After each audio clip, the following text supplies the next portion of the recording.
Moving on for now, our next story is about WhatsApp. A lot of you would be using it for messaging. Do you think your messages on the Meta-owned application are safe? According to Meta CEO Mark Zuckerberg, US authorities, including the CIA, can access your messages remotely. You heard that right.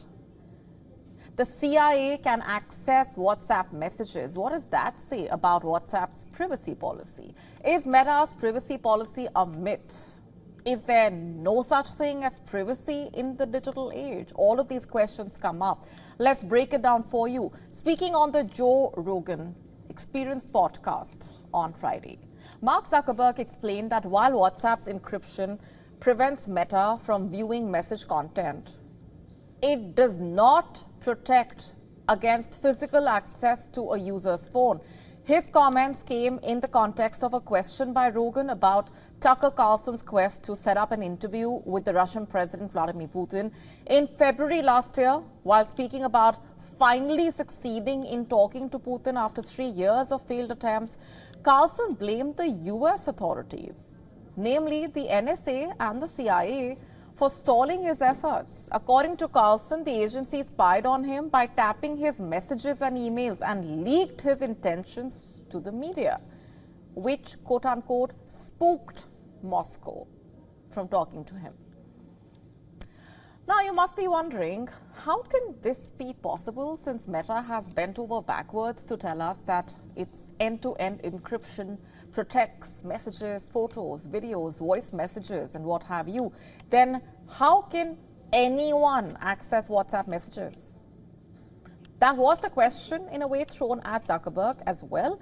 Rogan asked Zuckerberg to explain how this could have happened, given encryption safeguards that are supposed to protect messages. This is what the Meta CEO had to say, quoting, "The thing that encryption does that's really good is it makes it so that the company that's running the service does not see it. So if you are using WhatsApp, there is no point at which the Meta servers see the contents of that message," quote unquote. He says that even if someone were to hack into Meta's databases, they could not access users' private texts. However, he noted that encryption does not stop law enforcement from viewing messages stored on devices. He says what they do is have access to your phone, so it does not matter if anything is encrypted. They could just, quote unquote, see it in plain sight.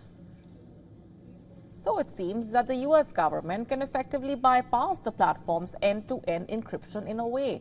Zuckerberg mentioned tools like Pegasus, a spyware developed by the Israeli company NSO Group, which can be covertly installed on mobile phones to access data. According to Zuckerberg, the fact that users' private messages can be jeopardized by directly breaking into their devices is the reason Meta came up with disappearing messages, where one can have one's message thread erased after a certain period of time. He said, and I'm quoting, "If someone has compromised your phone and they can see everything that's going on there, then obviously they can see stuff as it comes in. So having it be encrypted and disappearing, I think, is a pretty good kind of standard of security and privacy," quote unquote.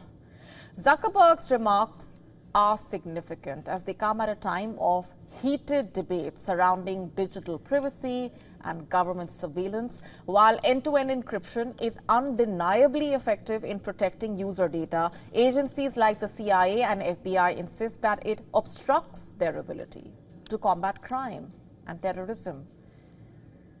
In fact, a 2021 FBI training document clearly states that US law enforcement can access encrypted messages from services like iMessage, WhatsApp, to a limited extent. However, they cannot access messages from platforms such as Signal, Telegram, WeChat. And even if an encryption key is present, messages are secured during the transmission. Backup stored in cloud services could still be accessed by law enforcement. It all raises that age-old question, doesn't it? In the pursuit of national security, what really becomes of personal freedom, of the right to privacy?